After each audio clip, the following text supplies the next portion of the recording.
오늘 여러분과 나눌 이야기는요, 한 여성의 정말 강렬한 삶의 기록인데요. 이 이야기가 우리에게 던지는 목적과 희생에 대한 질문들이 아주 깊은 울림을 줍니다. 와, 시작부터 이 문장 한번 보세요. 희생의 삶이 아니라 특권이었다. 보통은 희생이라고 생각할 법한 삶을 특권이었다고 말한다니? 이 역설적인 한마디가 바로 오늘 이야기의 핵심입니다. 희생이라는 단어를 완전히 다른 시각으로 보게 만들죠. 그럼 도대체 기쁨으로 가득 찬 순종의 삶이란 게 뭘까요?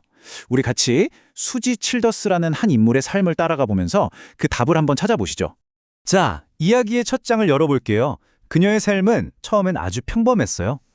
모든 게 예측 가능한 독일의 한 작은 마을에서 꽤 잘 나가는 사진작가로 알려져 있었거든요. 남들이 보기엔 다 가진 것 같았죠. 성공한 커리어에 안정적인 삶까지. 그런데 정작 본인은 마음 한구석이 텅 빈 것 같았던 거예요. 서른을 앞두고 이게 정말 내 인생의 전부일까? 하는 그런 고민 있잖아요. 바로 그런 공허함을 느꼈던 겁니다.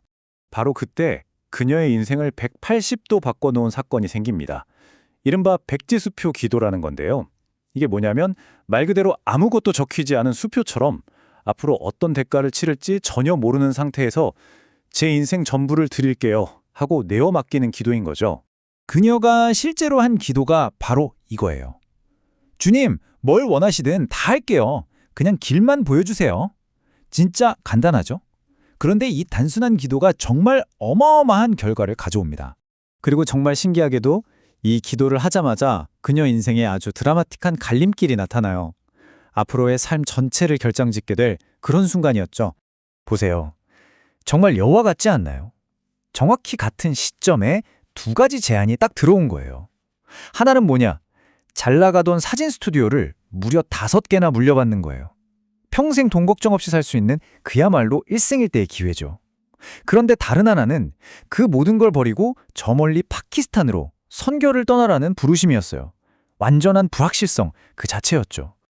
그 엄청난 제안을 뒤로하고 상사 사무실 문을 나서는 그 순간 머릿속에 이 성경 구절이 스쳤다고 해요. 손에 쟁기를 잡고 뒤를 돌아보는 자는 하나님 나라에 합당하지 않다.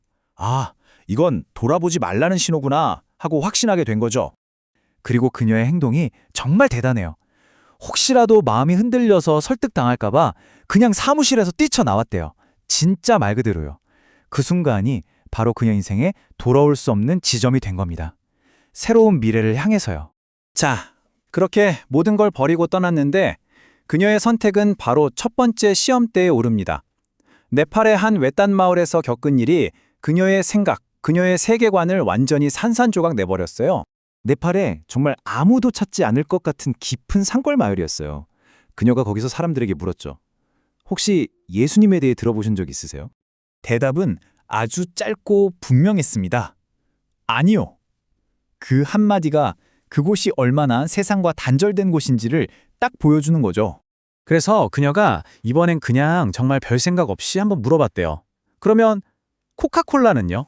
코카콜라는 들어보셨어요? 그랬더니 갑자기 사람들 눈이 동그래지는 거예요.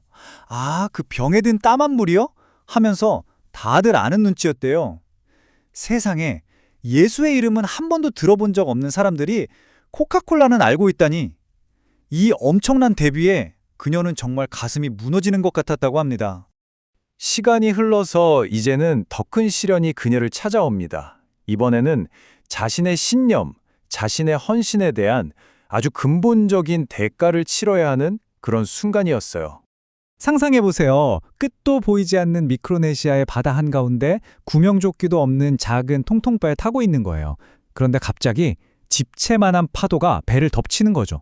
정말 이렇게 죽는구나 싶었을 겁니다.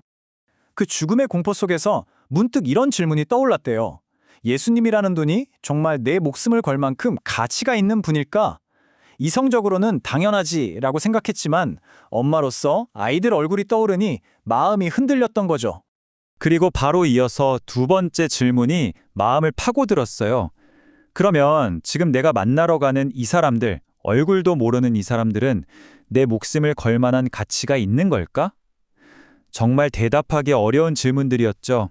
기적적으로 그 폭풍우 속에서 살아남긴 했지만 그 두 가지 질문은 계속 머릿속을 떠나지 않았어요. 그런데 그 답을 정말 생각지도 못한 곳에서 찾게 됩니다.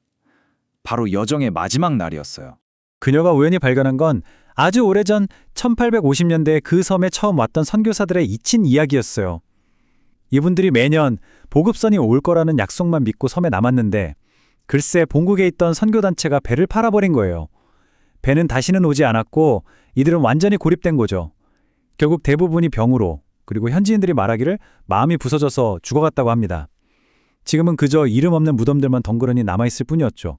이름도 흔적도 없이 사라져간 그 무덤들을 보는데 그 순간 모든 게 분명해졌어요. 바다 위에서 자신을 괴롭히던 그 질문에 대한 답을 얻은 거죠. 그렇다. 이건 가치 있는 일이다. 이미 누군가는 자신보다 먼저 와서 아무도 알아주지 않는 이곳에서 모든 것을 바쳤으니까요. 자, 그럼 이 모든 험난한 여정을 거치면서 수지가 깨달은 가장 중요한 진실은 무엇이었을까요? 바로 이겁니다. 진짜 충만한 삶의 비밀은 무언가를 더 얻고 더 채우는 데 있는 게 아니라는 것. 오히려 모든 걸 내려놓고 기꺼이 내어드리는 순종에 있다는 깨달음이었죠. 우리에게 진정한 삶의 의미란 무엇인가 하고 다시 한번 생각하게 만드는 정말 강력한 메시지가 아닐까 싶습니다.